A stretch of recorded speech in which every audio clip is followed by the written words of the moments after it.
great. What's up, power couples? Hello, power couples that rock.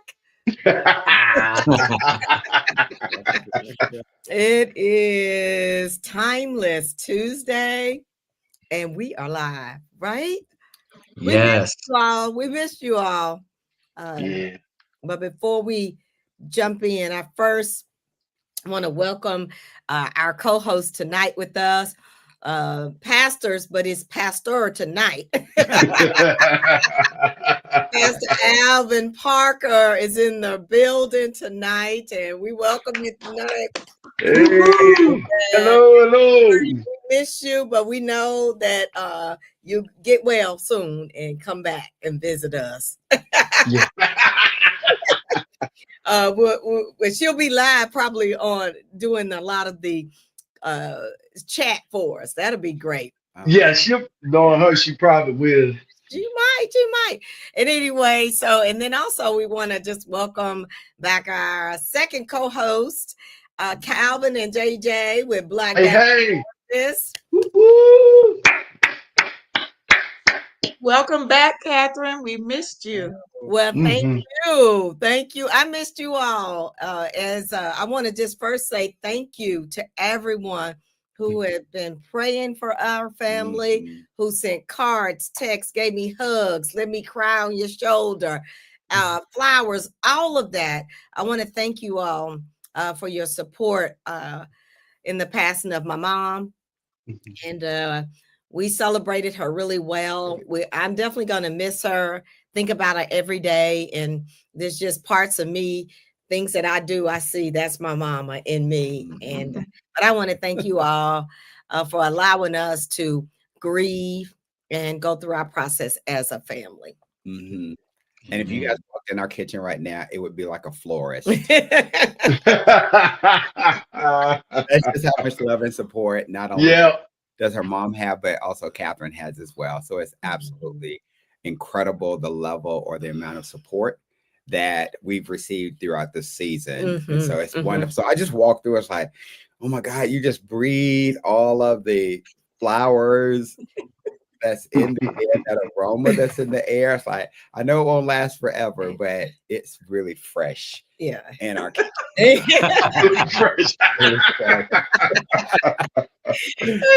And Carlos has been taking good care of them. He's become a flower expert. He's like, I think this one needs sun and this one needs a little bit more water. And stretching the expert. Okay. But thank you all again. I just want to welcome you to tonight's show. And we have something in store for you. Again, I'm Catherine Green. This is Carlos. And we're with Power Couples Rock. We have Black Diamond Marriages. And we also have Pastor Alvin Parker with True Word Christian Center on tonight. Tonight, we are going to be talking about the right way to... Can we do one more thing?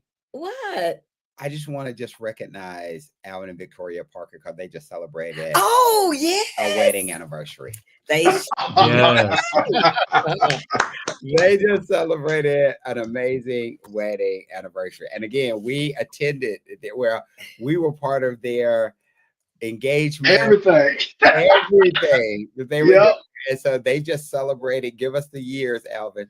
28 years. Let's go. Awesome. 28 years. You guys have been in the game. I'm loving it too. Yeah. Great representation of Christ in this church. So yes. Awesome, man. Thank you. Yeah. I've been married on paper. That was worth it. We want to celebrate all anniversaries. It just made me think about my mom and dad. They were married for 60 years. 60 years. Wow. 60 years. And they've been a great example and have inspired us. That's why we do this work, because we've seen the light in marriage through them. And it just gives us great joy that we can look in the future and see us walking around, holding hands with our little gray hair, talking You talk about 60 me now. years. Oh, okay. Well, I'm gonna keep dying mine then. But no, let us just jump into the topic tonight. I think it's a real relevant topic because there's so much tension going on these days. Not that it hasn't been before, but I've just seen it closer to me than I've ever seen. And I think tonight is a way that we can just talk to our audience and our viewers about intense fellowship. We're going to tell you what that is. What is intense fellowship? We'll give you some strategies of how to overcome some intense fellowship that you may have in your relationship. We'll also give you some examples of where we might have experienced that and how and some of the solutions that we did and steps that we did to be able to have a calming fellowship with one another. And so I'm just going to jump right in. I'm just going to ask the question, first of all, to Parker. Can you tell us what is intense fellowship? I just want to get that clear so everybody. What is intense fellowship? It's really talking through disagreements that are, in fact, intense. There's emotion involved. There's feelings that's been touched, and it's intense. It's strong, and there's the potential for wrong words to come out or things to be said that we cannot take back. So that's what I would define. It's intense. It's heated, and you got to exercise some self control in those moments because you have them. Okay. Is there a difference between arguing or an intense fellowship? Is there a difference? I believe it is. Arguing is where people are just somebody's trying to win and they won't let it go. They won't settle it. It's just, I'm going to win. You're talking over one another. Intense, to me, intense fellowship can be there. It's an intense moment. It's a touchy moment. It's an emotional moment, but you're both communicating and trying to walk through it to where you come to a place where either you agree on what to do or you just agree to disagree without being mean and nasty about it. Oh, yes. You said a word right there because we've seen where people have been mean and nasty in relationship with their words. And it's hard to take that back. Put that in the atmosphere. So we hope tonight we'll give you some strategies and tools if you are having such intent. And I think at times we're all gonna have that. We're not we're not like so perfect that everything is like smiling and it's joyful. We have those, and that helps us to grow our relationship. What about you all, Joneses? What can you add to about intense fellowship? A lot of times for me, intense fellowship, when you start looking at it from my perspective, it's self-judgment. It hurts. I was just thinking about when Jocelyn and I, we were in marriage counseling. Not really our last counseling. Was that marriage counseling? Yeah, marriage counseling.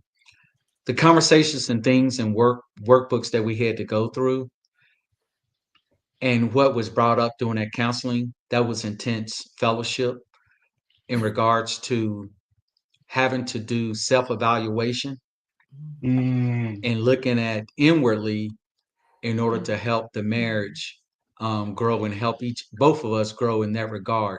So there were intense conversations that we had to unpack and deal with on topics that were very uncomfortable. Yeah. That's a good one. Uncomfortable. That's great.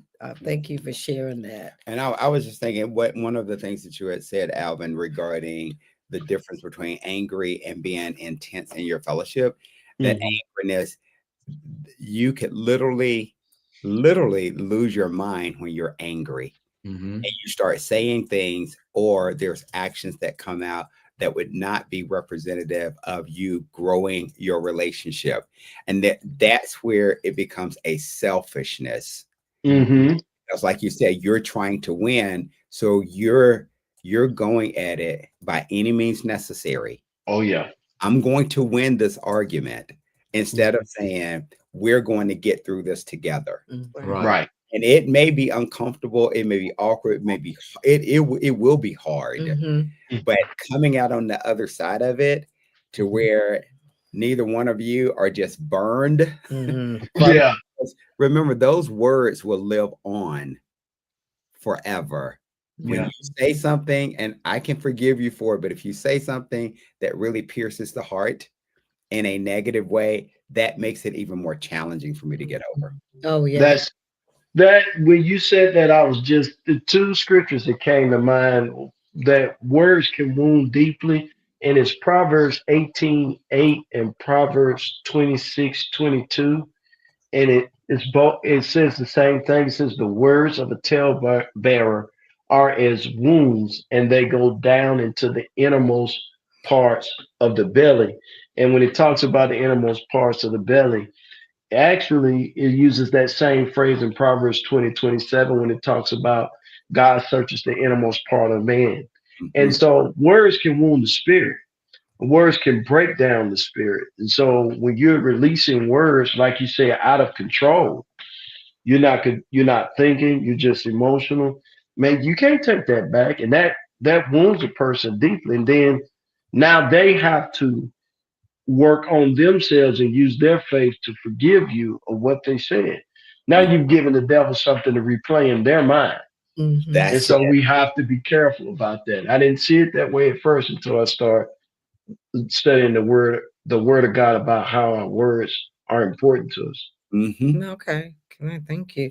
I wanted to hear a little bit more. Calvin talked about when he was doing self-examination and how that brought about intensity. Can you share with us a little bit about how that impacted your relationship and how you were able to get beyond that? When you start looking at self-evaluating yourself, rather, you have to come into a point of being humbled and knowing that you have faults or you're not perfect, if you will. And so you do that self-evaluation and say, hey, how can I have reacted differently? Or what changes I need to make in my life so that we can come out of this situation up and have a positive outcome.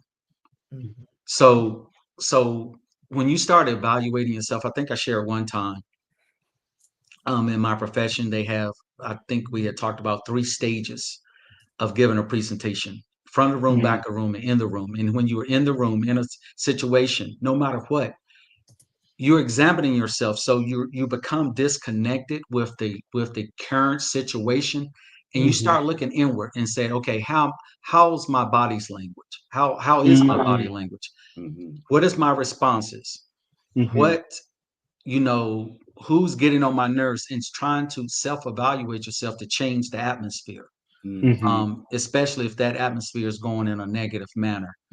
So self-evaluation while you in the room Wow. tends to help a lot with calming the waters. Oh, that's good. Yeah, we need to do a lot more of that. Calming the waters. Before we open our mouths, do a lot more. Yeah. In the room. Yes. In the room. In the Seriously. room. Yeah. Yeah. So why do you think people struggle with such disagreements within the relationship, being able to resolve it? For me, I think it's the way it's hereditary, and it's one of those things about. I think Alvin had talked about it, or Carlos has said we want to win, and so you're going into a situation and you come in with the mindset, I'm gonna have the leg up. I'm going to win this argument. I'm going to win this debate, and so you go in with the mindset, I got to get one up on whoever it is, and it's bad when you say you got to get one up on your spouse. because I want to come out victorious. We as men, we were, if you're a competitor, you don't want to lose. You may accept that you lost once it's over, but when you in the battle, when you in that, you in the middle of it, you doing everything you can within your power to win. And so that a lot of times carry over to relationships.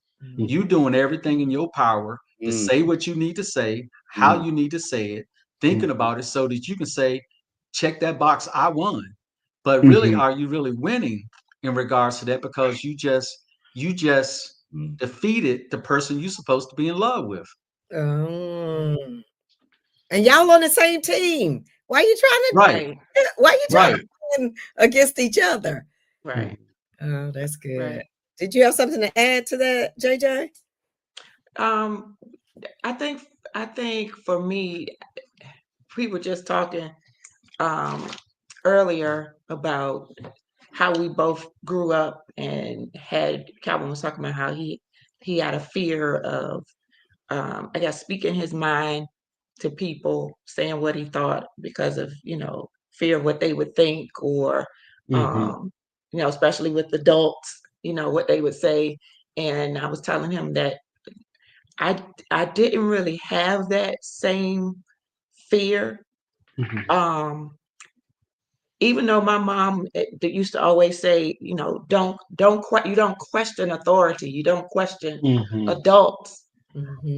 I wanted to still know. Right. And so I would ask because I wanted to know. If something I didn't understand, something I didn't get, I would still ask. And if that meant you was gonna fuss at me, I would say, okay, I know you said I'm not supposed, but can you explain to me why? So a lot of times I was labeled as being a troublemaker, a confusion generator, the one that stir up conflict and real confrontational, because I would ask the questions but it wasn't because I was questioning authority. It was Just wanted because to know. I was curious. I hungered for knowledge and I wanted to know. And so I think people that actually know me also know my intentionality. So they know that when I am asking questions, it's not to interrogate you, it's not to question your position of authority or power. It's because JJ looking for some understanding. JJ trying to figure this thing out. And I think a lot of times when people do have arguments, that understanding of each other's intentionality takes a deep dive, and people forget about that. They don't, they forget about, this is my spouse, this is someone who loves me. They don't mean me harm by asking me this. They don't mean me harm by bringing this up. So when you think about it from that way, you don't come in, ready to box. You come in like, let's talk this through and come to an understanding. But a lot of times we go straight into this mode. And when you go straight into this mode and somebody else, it's like us black people. You see some black person running, you ain't asking no questions. You just gonna start running yourself. Somebody come at you and they like, like this, you just gonna automatically come up to and be ready. So I think a lot of times you just have to remember the person's intentionality behind it. Yeah. I was thinking that as you were talking, both you and Calvin were talking, there's two things. One is that when Calvin said that is that's inherited in what we do, especially when we grow up, we're taught to defend ourselves and face. But then also in our families, we oftentimes either will model what we've seen or we'll go to the other extreme of what we've seen. So if someone has been very argumentative in your family that you've grown up and you think that that's the norm, then that starts to come out with you as well. And you don't understand that that's not normal. That's a dysfunction that people are always hollering and yelling and cursing people out and then leading to domestic violence and all of that and carrying grudges for days on end. That's not normal. That is not normal. But we we take on those characteristics like that because that's what we've been modeled. But that's what's been modeled before us, and we haven't actually gone through to get the appropriate equipping for it. Then on the other end, then I don't like that. So what I will do is I will avoid conflict. Completely shut down. Completely shut down because I'm not comfortable in saying the things that I want to say for fear of what people will say about me or my spouse will say, or I'm fearful that I may say some things that will completely hurt. So let me just shut it down. I'll go in my own cave, and then it'll blow over, which it never blows over. It never blows over. Oh, that's good. Yeah, that's one thing I had to learn. And we really unpacked that out of going back to our counseling, because again, as you hear Jocelyn, she wanted to ask the 50 questions. You give an answer, okay, next question. And so eventually I had a habit of just shutting down, because I'm like, look, I can't say it no other way. I don't know how to say it another way. So if you don't understand it, figure it out. But in regard, and that started some tension. That kept tension in the room. And because I didn't respond in a timely manner, I usually think about it. And if I respond quickly, usually that's conversations and words that come out of my mouth that are not pleasant, because I responded in anger, I responded in frustration. So I had to learn, and she actually had to learn me in regards to that. Yes. Having that communication that we talked about many a times, and saying, I'll say, Jocelyn, I need to think about that. I'm not going to give you an answer right now because I don't have an answer. Let me ponder on it and get back to you. And so that led me from having to shut down and, like you said, Carlos, trying to make things go away, which it never. You know, one of those things. Bad news don't get better the longer you wait. It's still just bad. gets better. It just gets better. It don't get better, it gets better. Ooh, bad news don't get better. It gets better. It gets better. Because you give people time to stew on it, and they think about, and the devil plays that mind game with people. I think we just didn't learn good communication habits. Right. And we didn't have a place. I know I didn't. I grew up, you know, the way we grew up, there was a lot of intense conversations. And a lot of times we were not talked to, we were talked at, especially as children. Right. And I didn't understand the family dynamic growing up because our parents did a good job of keeping everything safe for us, but it also kind of handicapped us a little bit when we became of age to learn how to communicate with people freely, because there was all these unwritten rules or implied rules growing up. Children should be seen and not heard. You can't act, like Johnson said, you can't ask too many wives. You know, that could be a trip to the dentist. So that's how I got these big lips. So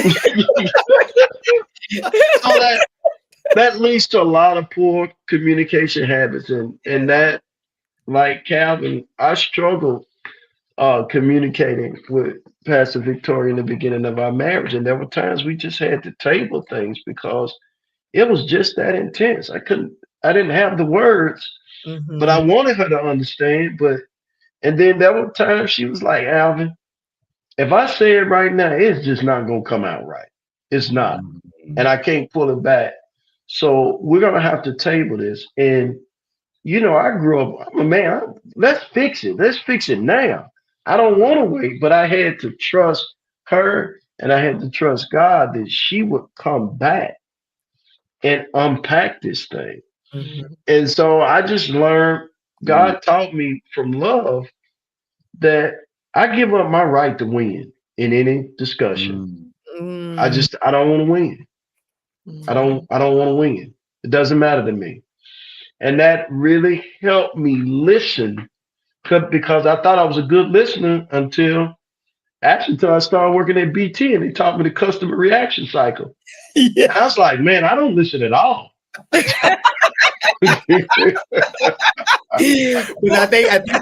think you hit on something, Alvin, is when you say you don't listen at all. Oftentimes we're not listening. No, we are processing what we're wanting to respond or react. Yeah, we want to rebuttal. We want to rebuttal. We want to go ahead and start saying it instead of really listening to the person talking to really feel what they're actually saying at this point. And it is even harder now because I see so many of our younger people using technology and text messages, things like that, in order to communicate. So when they get in front of people, they crash and burn because they haven't exercised their God-given ability to truly communicate and how we best communicate. They will send that text message over and it just leaves room open for interpretation. Oh yeah. There's no tone, no emotion, nothing. Nothing. And so for me, I love like, no, I want to see you in person. I want to be right there because I need to feel everything that you're feeling. I need to be a part of the experience so that we can really walk through this together. If I'm just texting you, I don't know what you mean. It could come across not the way you intended to. It's your interpretation. One of the things I really think is important and key that both of you all have said is you talked about tabling, or you talked about I can't say that right now. You had some strategies or boundaries. Like I think it's crucial and important that when you cannot express something at that moment that you've agreed to, the way you both respond to, it is very important that you have a timeline when to come back. It just can't be dangling out there like, it's like, that's true. I've been wondering, can I talk to you about that now? Or do you need 3 days? Do you need a week? Yeah.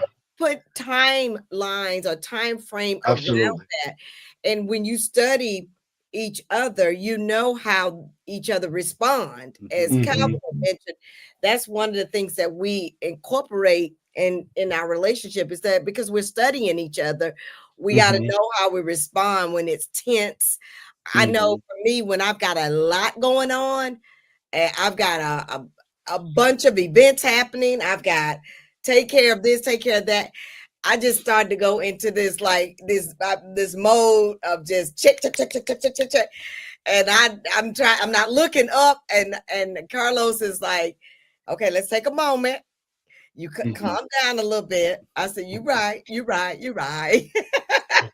And it's not that, just look at the whole picture. It's not that drastic. And he calmed down and helps me to see, but I can get intense. I'm a very intense person when I got a lot of things going on. But he understands that. Then I understand when he's got a lot going on, what kind of time framing. Is it a good time when they get home from work to bust in and give them a checklist of all the stuff that's been going bad in your day? You're just like, I'm just going to dump everything on the person. That can really wound a relationship. You don't have those boundaries of how to talk, when to talk. Can I give a technique that's really helped me, that God showed me, that I was doing, that was really leading to intense, and I didn't realize there were different styles of communication. I learned this just recently. And you did. I did. And and one of my wife's communication style is direct. She's very direct. So much so you would think she's kind of mean. But she's really not. And I used to tell her all the time in the beginning of our marriage, I think I said this before, I said, sweetie, it's really not what you're saying, it's how you're saying it. And in my prayer time, God said, and it's not how she's saying it, it's how you're hearing it. Right.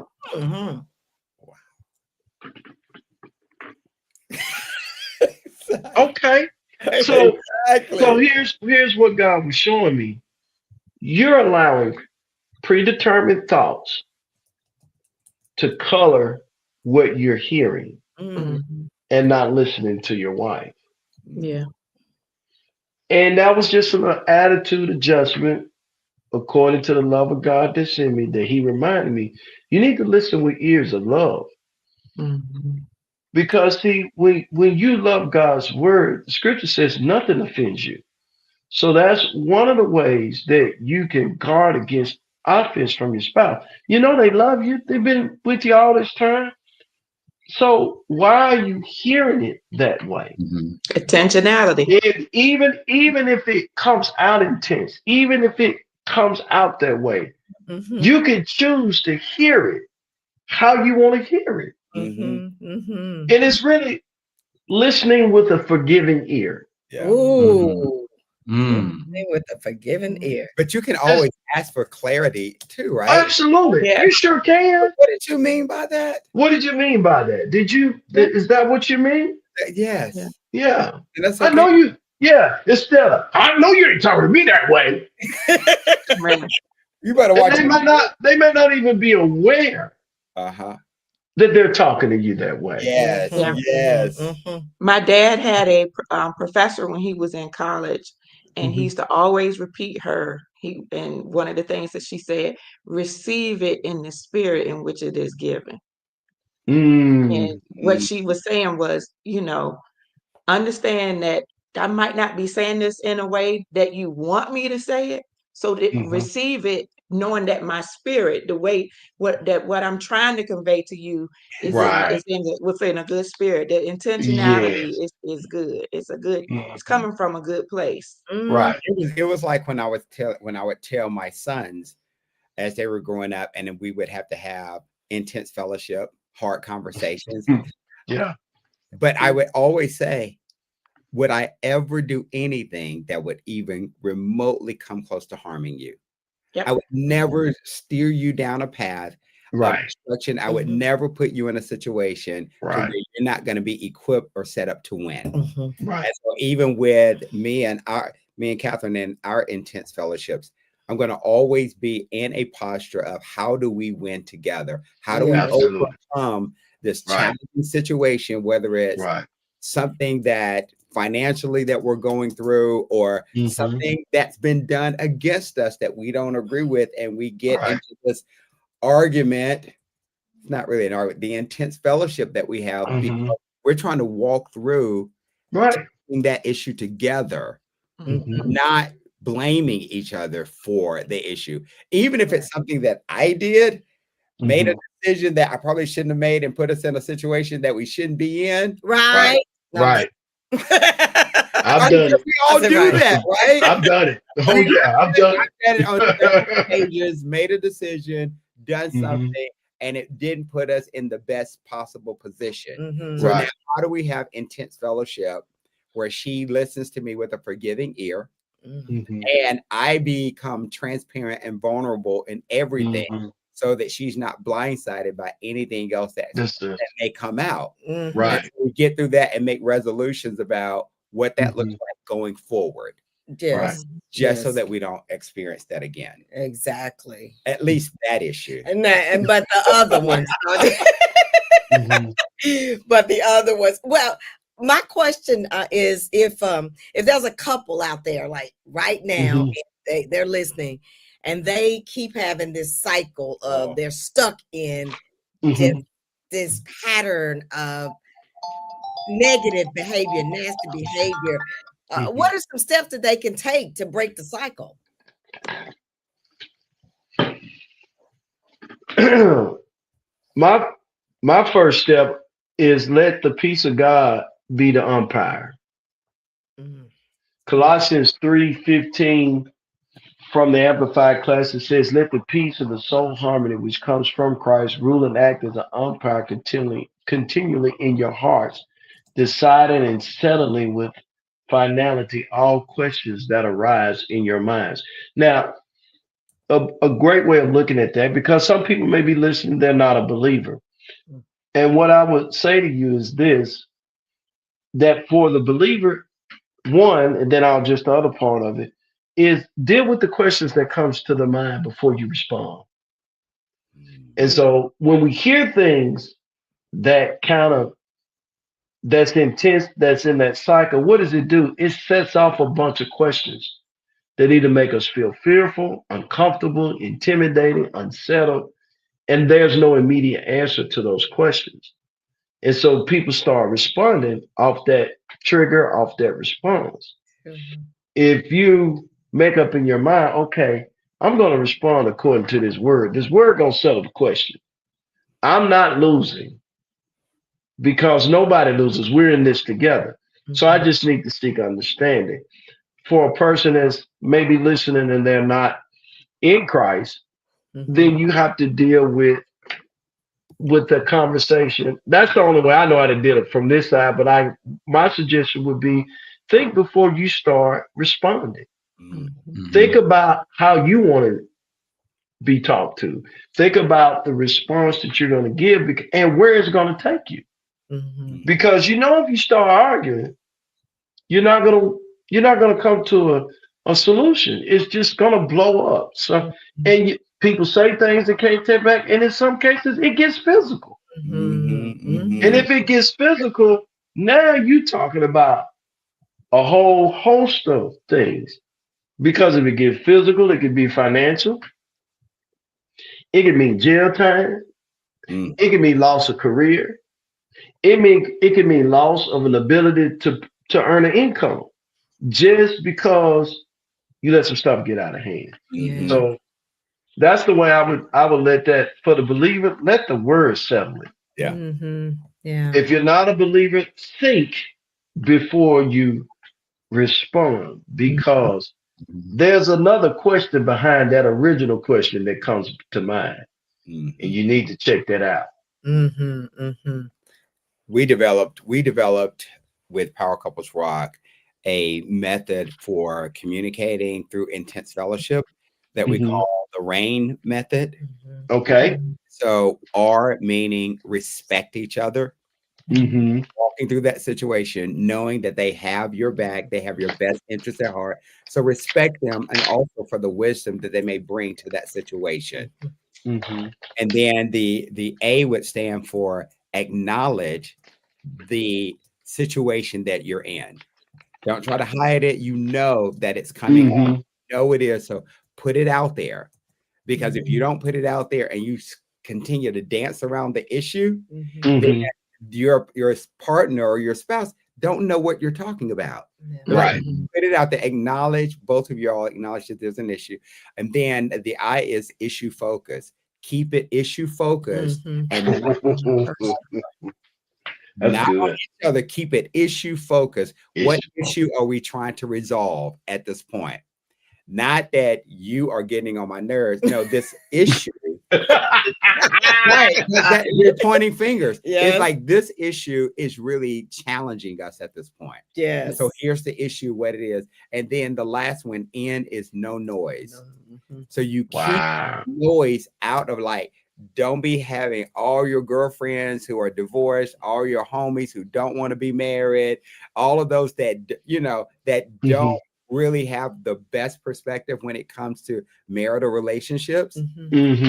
During and to the end, you don't want that kind of noise to come in. So get you maybe a couple of people that you feel like can be good advocates, champions, ambassadors for your relationship. That if you need that, and someone who is skilled in the word, all of that will help you. So if you can walk through that method or that template, that there's nothing that you can't resolve. Yeah, that's a great point. So we now have lean into the word of God to be the umpire, and you use the RAIN method, which is certainly what we've used. Another tool that's been very helpful is, Alvin mentioned BT. We both used to work at, all three of us used to work at a company called Bankers Trust. And they would send you through all of these leadership classes, these communication classes, all of this, so that you can learn how to talk to the customer, talk with your colleagues. That was all important. Well, those skills are not just for the job. They're transferable. Those skills are transferable. And those are the kind of things that you can take into your relationship and use them. They are very, very beneficial. But we just say, don't silo those training courses that you get.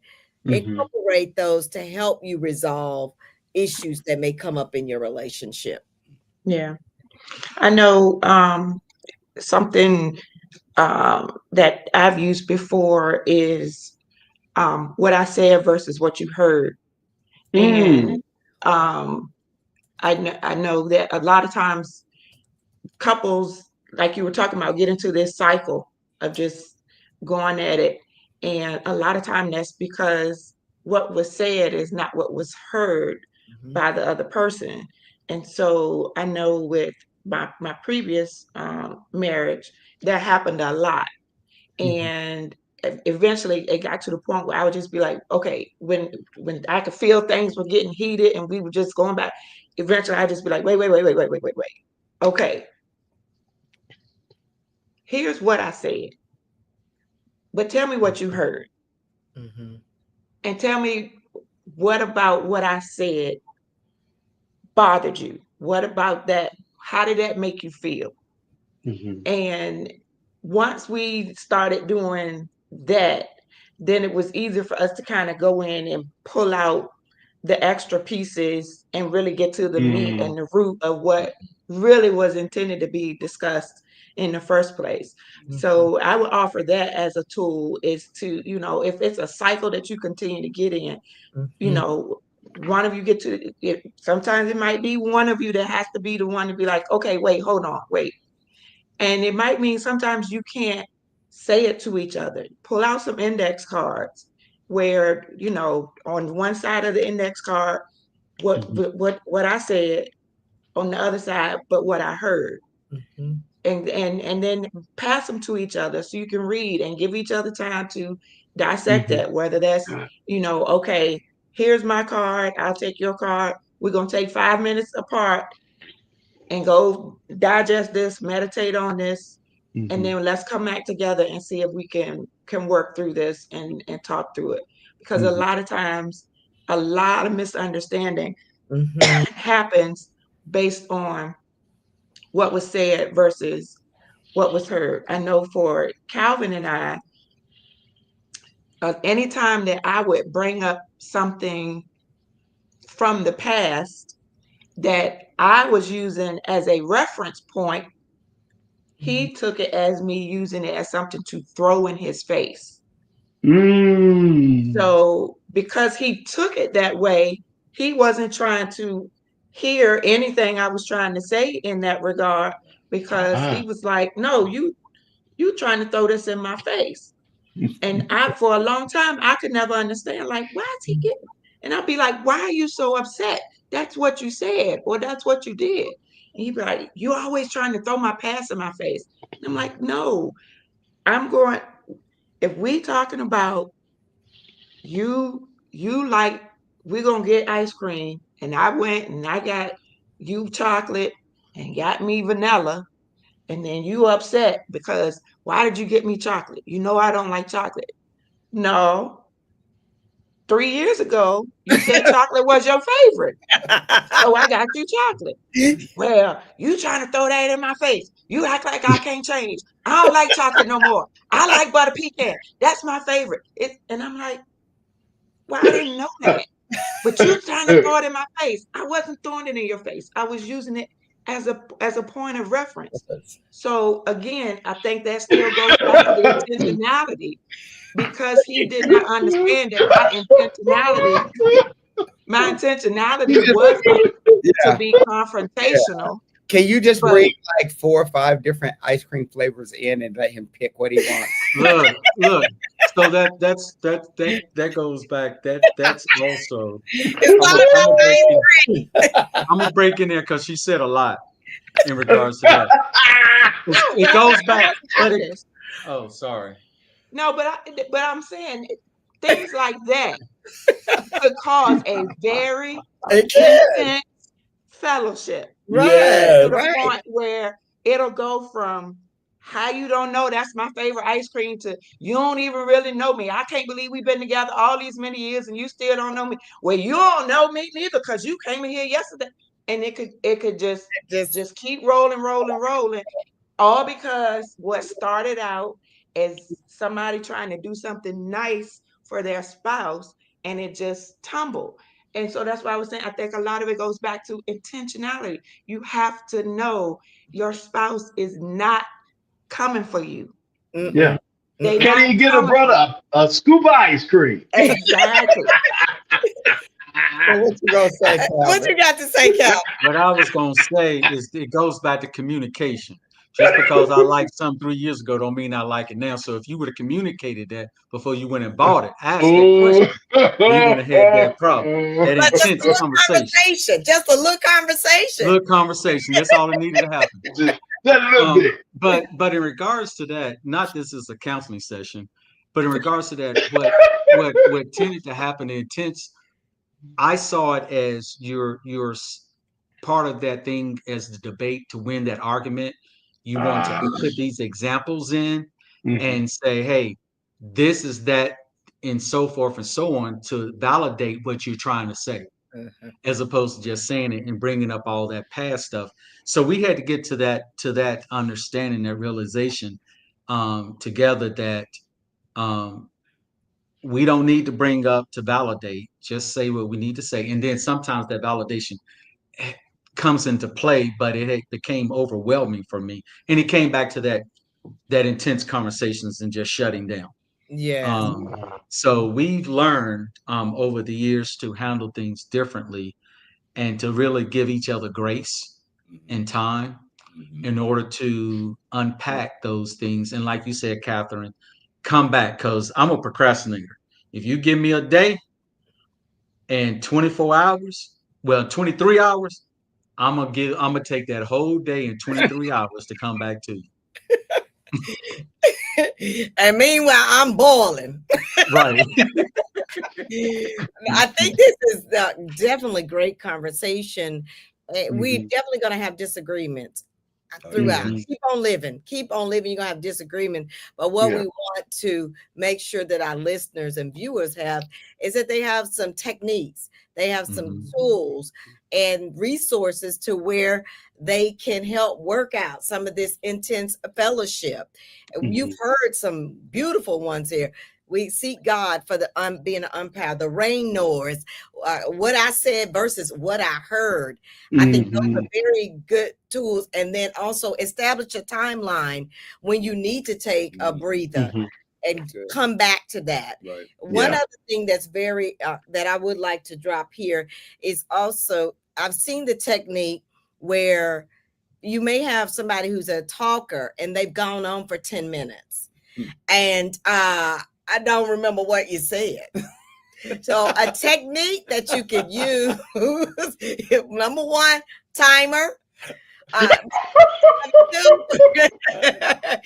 Number two, there's also so you guys can have equal amount of time, because then I've seen example case studies to where someone has gone on for 10 minutes explaining, and they was like, well, what's the, I forgot the question. And now we've got an intense conversation because you're not listening. It's like, by the time you came around, I done did my grocery list. I didn't tell you.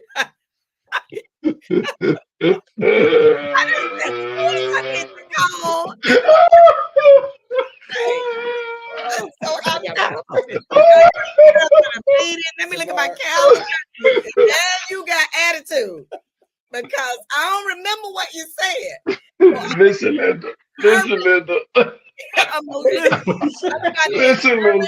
Listen, get a timer because stop talking. You can get out. Stand timer. One more. Say the timer. Turn it. And those who are not talkers, they're saying time, and they may run. It may not even run out. They sitting there thinking, what else can I say? I'm done. Then the person who's talking, they I'm gonna take your time. Right. Preach. Just let that run, and then I said it to mine. Just let yours keep running. You done? You done? I'm gonna finish your time. I'm gonna finish your time.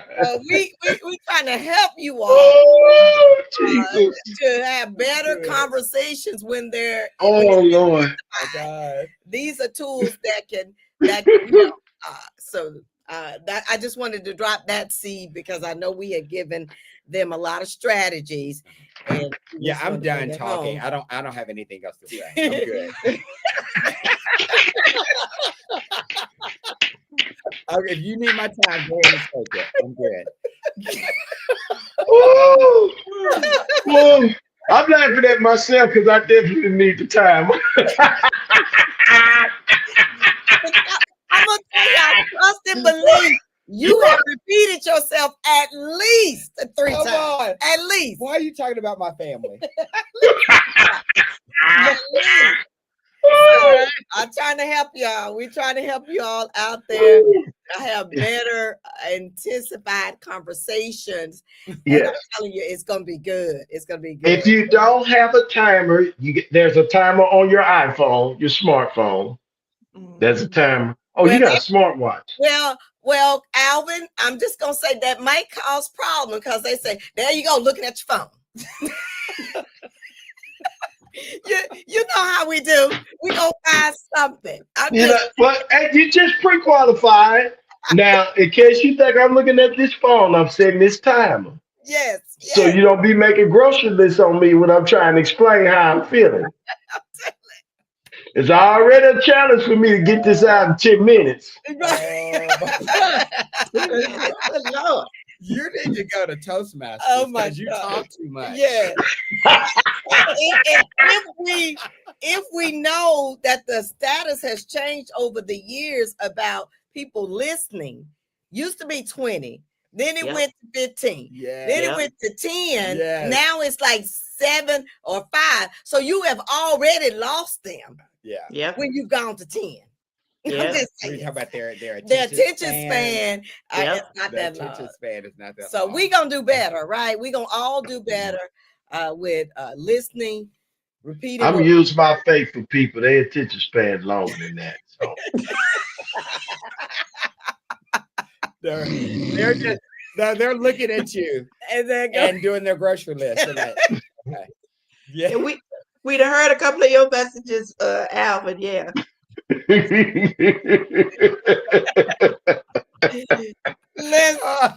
they're good. They are great. We said at service with him not too long ago. Oh, beautiful. Good. I'm just great word.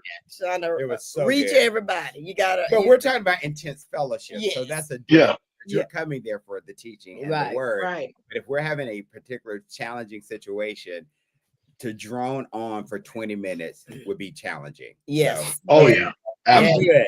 Wow. I think this has been very great. I want to just go around and just give any last thoughts for our listeners and viewers to hold on to. And I'm going to give it to Alvin first, and then we're going to go to the Joneses. I would just say it again. Just listen with ears of forgiveness. Listen with a forgiving ear. Be ready to be quick to forgive. That's my encouragement to you, because I believe it helps with all my heart. Yes. Thank you. Joneses.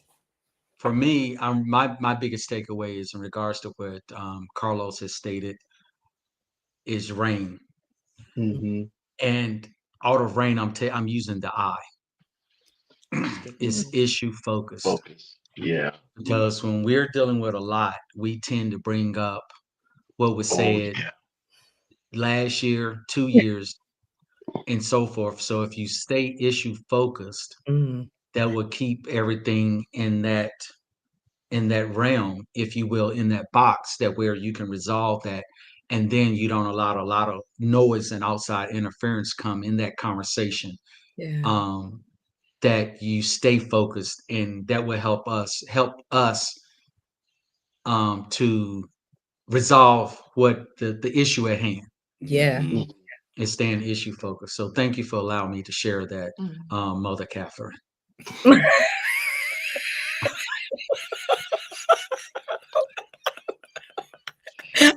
Boy, y'all out here rough for tonight. Okay. Jocelyn, do you want to add anything to that? I'm just gonna stick with what I've been saying all night. Just remember intentionality. You know, as husband and wife, we should never be coming for each other. Like, Amen. Our intent should never be, oh, I'm gonna tear this ninja up. Yeah. That should never be our intentionality. Exactly. Yeah. Our intentionality should always be to be understood and to understand. Yeah. So if we keep that in mind, then we should be able to have intense fellowship without being so defensive all the time. Yeah. And I would just say in closing here is that keep the ultimate goal in mind when you go through intense fellowship.